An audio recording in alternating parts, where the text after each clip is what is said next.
Tihar jail నుంచే కల్వకుంట్ల కవిత చక్రం తిప్పబోతున్నారా?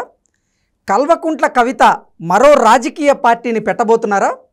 అందులో భాగంగానే తెలంగాణ జాగృతిని ప్రక్షాళన చేసేందుకు ప్రయత్నాలు చేస్తున్నారా అంటే అవుననే సమాధానం ఇస్తున్నారు కొంతమంది రాజకీయ విశ్లేషకులు. ఇక ఇదే అంశానికి సంబంధించి మనతో మాట్లాడేందుకు ప్రముఖ రాజకీయ విశ్లేషకులు, ప్రముఖ సీనియర్ జర్నలిస్ట్ సిఎస్ రావు గారు మనతో ఉన్నారు. సార్తో మాట్లాడదాం. Sir hi sir. Hello sir, Kalvakuntla Kavitha Tihar jail నుంచే చక్రం తిప్పబోతున్నారని, కల్వకుంట్ల కవిత ఒక రాజకీయ పార్టీని ప్రారంభించబోతున్నారని, అందులో భాగంగానే తెలంగాణ జాగృతిని ప్రక్షాళన చేసేలాగా ఆవిడ అడుగులు వేయబోతున్నారు అంటూ కూడా ఒక వార్త ఇప్పుడు సోషల్ మీడియాలో చక్కర్లు కొడుతూ ఉంది. ఏంటి సార్, ఆ వార్తలో వాస్తవం ఉందా? కల్వకుంట్ల కవిత గారు నిజంగా మరో రాజకీయ పార్టీని పెట్టబోతున్నారా అంటే ఏం చెప్తారు? ఒకటి ఏంటంటే, దీంట్లో అతిశయోక్తి లేదంటే ఇది విశ్లేషణకి అనువైనటువంటి సబ్జెక్ట్ అయినా, అసలు కవిత కొత్త పార్టీ పెట్టడం ఏంటి అనేది చాలామంది కొంచెం లైట్గా తీసుకోవచ్చు. ఏం పని లేదు లేదు ఇట్లాంటివి చెప్తుంటారని కూడా అనుకోవచ్చు. కానీ నాకున్నటువంటి సమాచారం ప్రకారం, అంటే నేను 26 years నుంచి జర్నలిజంలో ఉన్నాను, నాకున్నటువంటి సోర్స్ ప్రకారం నాతోటి ఒకళ్ళిద్దరు బీఆర్ఎస్ పార్టీలో ఉండేటువంటి కీలకమైనటువంటి వాళ్ళు, కల్వకుంట్ల ఫ్యామిలీ తోటి దగ్గరగా ఉండేటువంటి వాళ్ళు నాకు చెప్పినటువంటి సమాచారం ప్లస్ దానికి బలం చేకూరేలా నేను తాజాగా చేసినటువంటి ఇంటర్వ్యూ, కల్వకుంట్ల రమ్యారావుతో చేసినటువంటి ఇంటర్వ్యూ, ఇవి అన్నిటినీ క్రోడీకరించి నేను చూసినప్పుడు కవిత డెఫినెట్గా కొత్త పార్టీ పెట్టడానికి ప్లాన్ చేస్తున్నారు అనేటువంటి ఒక అనుమానం అయితే రాక తప్పల.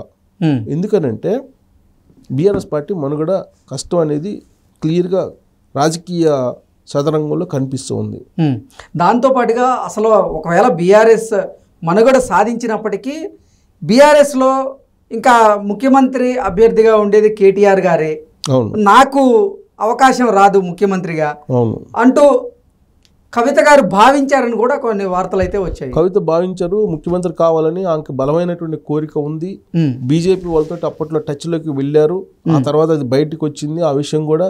ఆ తర్వాత ఫామ్ హౌస్ కేసు బయటకు వచ్చింది. ఫామ్ హౌస్ కేసు బయటకు వచ్చిన సందర్భంగా ఆమె చెప్పారు, నా బీజేపీ వాళ్ళు నాకు కూడా ఫోన్ చేశారని. అంటే ఫోన్ చేశారు బీజేపీ పెద్దలని, అంటే అర్థం ఏంటి? నీ అనుమతి లేకుండా, ఆవిడ అనుమతి లేకుండా వాళ్ళు ఫోన్ చేస్తారా? ఏమాత్రం సంకేతాలు లేకుండా వాళ్ళు డైరెక్ట్గా ఫోన్ చేసి కవిత తోటి మాట్లాడే అవకాశం ఉందా? సీఎంని మార్చేద్దాం అని చెప్పి మాట్లాడే అవకాశం ఉందా? అంటే కవిత నుంచే కొంత సంకేతాలు పరోక్షంగానో ప్రత్యక్షంగానో వెళ్ళినట్టే కదా. ఇదే విషయాన్ని ధృవీకరిస్తూ రమ్యారావు చెప్పారు.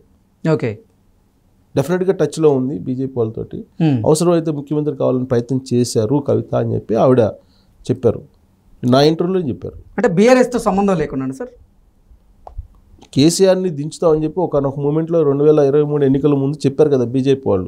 అప్పుడు ఫామ్ హౌస్కి సంబంధించినటువంటి ఎమ్మెల్యేలను ట్రాప్ చేసి ఆ సందర్భంలో ఈవిడొచ్చి బీజేపీ వాళ్ళు నాకు కూడా టచ్లోకి వచ్చారని చెప్పారు కదా కవిత.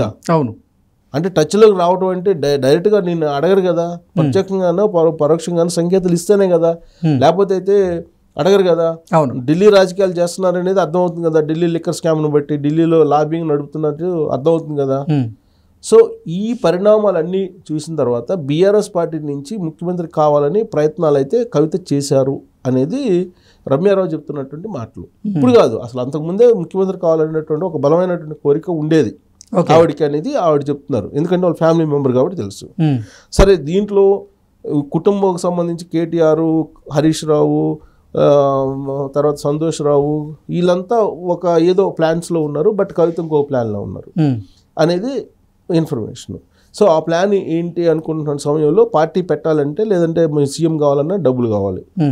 డబ్బులు కావాలంటే బాగా సంపాదించాలంటే ఇక్కడ ఆల్రెడీ కొన్ని చేశారు తెలంగాణలో ఎలాగో చేయాల్సినంత చేసేసిన తర్వాత ఇంకా దాన్ని విస్తరింపజేయాలని అంటే విదేశాలకి మనీ లాండరింగు, లేదంటే ఢిల్లీ వేరే స్టేట్లో లిక్కరు, అంటే అత్యంత తక్కువ సమయంలో ఎక్కువ డబ్బులు సంపాదించడానికి అనువైనటువంటి ఏదన్నా ఉందంటే అది ఓన్లీ ఎక్సైజ్, లిక్కర్ బిజినెస్ అనేది ఫైండ్ అవుట్ చేసి ఆ లిక్కర్ బిజినెస్లోకి కావాలని దింపారు ఆవిడ్ని ఒక వ్యక్తి అనేది చెప్తూ ఉంటారు.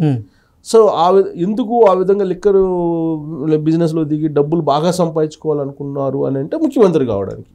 ముఖ్యమంత్రి కావాలంటే బీఆర్ఎస్ పార్టీలో ఉంటే అవుతారా? ప్రతి దసరాకి ప్రతి ఉగాదికి కాబోయే ముఖ్యమంత్రి కేటీఆర్ అంటూ అప్పట్లో యాడ్లు వేశారు, బొకేలు ఇచ్చారు, చాలా మంది అభినందనలు తెలిపిన రోజులు మనం చూసాం కదా. సీన్ కట్ చేస్తే అధికారం పోయింది, అది వేరే విషయం. మొన్నగానే గెలిచినట్టయితే డైరెక్ట్గా ఆయన సీఎం అయింది అనే ప్రచారం వచ్చింది. సార్ పార్టీ పోయింది, ఆయన ఇంకా రేస్లో పోయారు, రేస్లో నుంచి ఇప్పుడు లేరు. పార్టీ పరిస్థితి కూడా అంతంత మాత్రంగా ఉంది. పార్టీ మనుగడ ఉంటుందా ఉండదా అనేటువంటి చర్చ అయితే బలంగా నడుస్తుంది కదా. ఏ పార్టీలో విలీనం అవుతుందో తెలియట్లా. బీజేపీలో విలీనం, కాంగ్రెస్ పార్టీలో విలీనం అవుతుందా అనేది బాగా బలంగా నడుస్తుంది. దీనికి క్లారిటీ రావాలంటే లోక్సభ ఎన్నికలు అయిపోవాలి. లోక్సభ ఎన్నికలు అయిపోయిన తర్వాత దీనికి క్లారిటీ వచ్చే అవకాశం ఉంది.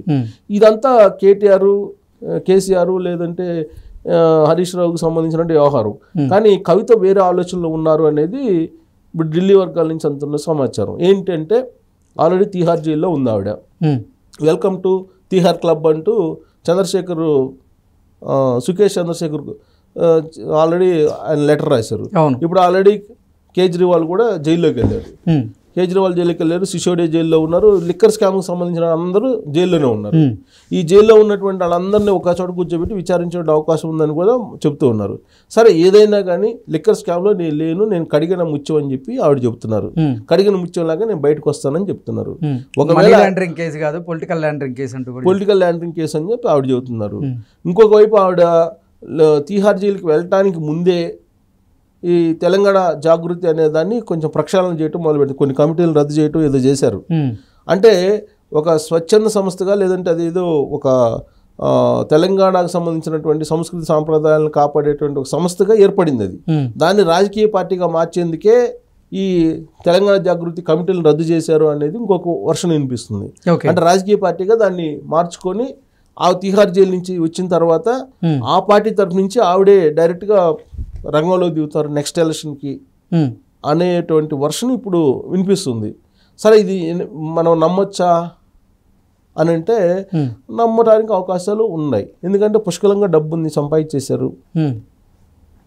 తర్వాత ఇప్పుడు బీఆర్ఎస్ పార్టీ అనేది సెంటిమెంట్ కూడా ఎక్కువ కల్వకుంట్ల ఫ్యామిలీకి. ఓ పక్క తండ్రిని, మరో పక్క అన్నని ఎదిరించి కవిత మరో కొత్త పార్టీ పెట్టే అవకాశం ఉందంటారా? షర్మిల పెట్టలేదా? అన్నను వ్యతిరేకించింది కదా. అంటే వాళ్ళ కుటుంబ సభ్యుల మధ్య విభేదాలు ఉన్నాయి, ఆస్తి గొడవలు ఉన్నాయి కాబట్టి వారు బయటకు వచ్చేసి పార్టీ పెట్టారు అంటూ కూడా గతంలో. ఇప్పుడు కల్వకుంట్ల ఫ్యామిలీలో గొడవలు లేవనుకుంటున్నావా? కల్వకుంట్ల ఫ్యామిలీలో గొడవలు లేవనుకుంటున్నారా? గొడవలు ఉన్నాయని చెప్పి వాళ్ళకి ఫ్యామిలీ గురించి తెలిసినటువంటి వాళ్ళు అందరూ చాలామంది చెప్తారు. ఓకే, వాళ్ళ మధ్య బయటికి కనపడినప్పటికీ ఇంటర్నల్గా చాలా ప్రచన్న యుద్ధం నడుస్తుంటుందని చెప్పి చాలామంది చెప్తుంటారు. సో ఇప్పుడు కవిత వచ్చి కొత్త పార్టీ పెట్టి ఒక జయలలిత లాగనో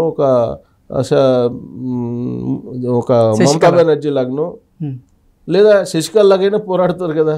కనిమొళి ఆదర్శం అని చెప్పి ఆవిడికి కనిమొళి ఆదర్శం అని చెప్పి కనిమొళితోటి అప్పట్లోనే మాట్లాడేదంట. పార్లమెంట్లో ఉండగా కనిమొళితోటి బాగానే ర్యాపో ఉండేదంట. తీహార్ జైలుకి వెళ్ళి వచ్చింది కనిమొళి. సో ఇవన్నిటిని కూడా తీహార్ జైలుకి వెళ్ళడంలో ఆదర్శమా, స్కాములు చేయడంలో ఆదర్శమా, లేకపోతే లీడర్షిప్ క్వాలిటీస్లో ఆవిడని ఆదర్శంగా తీసుకున్నారా? మరి దేనికంటే అని చెప్తారు సార్? లీడర్షిప్ క్వాలిటీలో అనుకోవచ్చు. ఇప్పుడు కనిమొళి జైలుకి వెళ్ళి వచ్చిన తర్వాత రాజకీయాల్లో ఉంది కదా ఆవిడ, బాగానే ఉన్నారు కదా. కవిత అల్టిమేట్ గోల్ ఏంటి? సీఎం కావాలనేది ఆవిడ గోల్ అని చెప్పి ఆవిడ గురించి తెలిసినటువంటి వాళ్ళు, ఆవిడతో సన్నిహితంగా ఉండేటువంటి కొంతమంది చెప్పేటువంటి మాట. ఆ విషయాన్ని రమ్యారావు గారు కూడా చెప్పారు. Okay, so ultimate goal CM కావాలి. సీఎం కావాలంటే బీఆర్ఎస్ పార్టీ తరఫు నుంచి కాలేరు. ఎందుకంటే బీఆర్ఎస్ పార్టీ మనుగడే ప్రశ్నార్థకం. కేసీఆర్ అయిపోయింది. కేసీఆర్కి ఇంకా ఆల్మోస్ట్ ఆయన ఏజ్ బయట బార్ అయిపోయింది. ప్లస్ ఇంకా ఆయన యాక్టివ్ పాలిటిక్స్లో ఉంటారని చెప్పి బీఆర్ఎస్ వాళ్ళు కూడా అనుకోవట్లేదు. కేటీఆర్ హరీష్ ఏం చేస్తారో తెలియదు. అసలు బీఆర్ఎస్ పార్టీ ఏ పార్టీతో పొత్తు పెట్టుకుంటుందో విలీనం అవుతుందో తెలియదు. ఇలాంటి చర్చ నడుస్తుంది కదా, మనం చెప్పడం కదా, చర్చ నడుస్తుంది. అంటే పలు వివాదాల్లో ఉంది. ఇంకొకటి ఏంటంటే ఆధ్యాత్మిక కోణం నుంచి కనుక చూస్తే అసలు బీఆర్ఎస్ కలిసి రాదు, మళ్ళీ టీఆర్ఎస్ మార్చుకోవాలని చెప్పి కొంతమంది ఆధ్యాత్మికతలు చెప్తున్నారు. దానికి సంబంధించి ఏదో కేసీఆర్ మాట్లాడుకుంటున్నారు అనేది కూడా ఇంకోటి వినిపిస్తుంది. అసలు అవకాశం ఉందని కూడా వీళ్ళందరూ ఫోన్ ట్యాపింగ్ కానీ, కాళేశ్వరం కానీ, లేదంటే ఇతరత్ర అనేకమైనటువంటి ఫార్ములా రేస్ అని, ఫార్ములా 1 అదే చాలా ఉన్నాయి. వీటిలో వాళ్ళు జైలుకి పంపిస్తారేమో, జైలుకి వెళ్ళే అవకాశం ఉందని కూడా చర్చ జరుగుతుంది ఇప్పుడు. అసలు ఈ గందరగోళం ఎందుకు? ఆల్రెడీ తిహార్ జైల్లో ఉన్నారు కదా, తిహార్ జైలు నుంచి ఎప్పటికైనా బయటకు వస్తారు కదా, బయటకు రాకుండా అయితే ఉండరు కదా. సో బయటకు వచ్చిన తర్వాత ఈ లోపలనే తెలంగాణ జాగృతి తెలంగాణ పదం ఉంది కదా, తెలంగాణ పదం తీసేయబట్టే కదా బీఆర్ఎస్ పార్టీ పోయింది అనేది ఒక కాన్సెప్ట్ ఉంది. సో తెలంగాణ జాగృతి అనేదాన్ని ఒక పార్టీ కింద మార్చేసి తనే ముఖ్యమంత్రిగా పోటీ చేసి గెలవాలి అనేది ఆమె యొక్క లక్ష్యంగా ఆమె గురించి తెలిసినటువంటి వాళ్ళు చెప్పే మాట, మన విశ్లేషణ కాదు. సో ఆమెకు ఆ సత్తా ఉందా లేదంటే ఉంది, డబ్బులు ఉన్నాయి పుష్కలంగా, మంచి స్పీకరు, గట్స్ ఉన్నాయి, ఈవెన్ ఈడీ కేసులు కూడా ఫేస్ చేస్తున్నారు, తిహార్ జైల్లో కూడా ధైర్యంగా ఉన్నారు, మళ్ళీ కడిగిన ముత్యంలాగా వస్తానని చెప్తున్నారు. ఆమె అభివాదం కూడా మారింది, ఆమె అభివాదం చేసే తీరు కూడా మారింది మీరు అబ్జర్వ్ చేస్తే. అంటే అభివాదం చేసే తీరు కూడా ఇప్పుడు ఆమె జైల్లో నుంచి బయటకు వచ్చే లోపల పార్టీ జెండా అజెండా అన్నీ ఫిక్స్ కాబోతున్నాయి, ఇది త్వరలోనే చూడబోతున్నారు అనేది నేనైతే చెప్పగలను నాకున్నటువంటి ఇన్ఫర్మేషన్ ప్రకారం. ఓకే.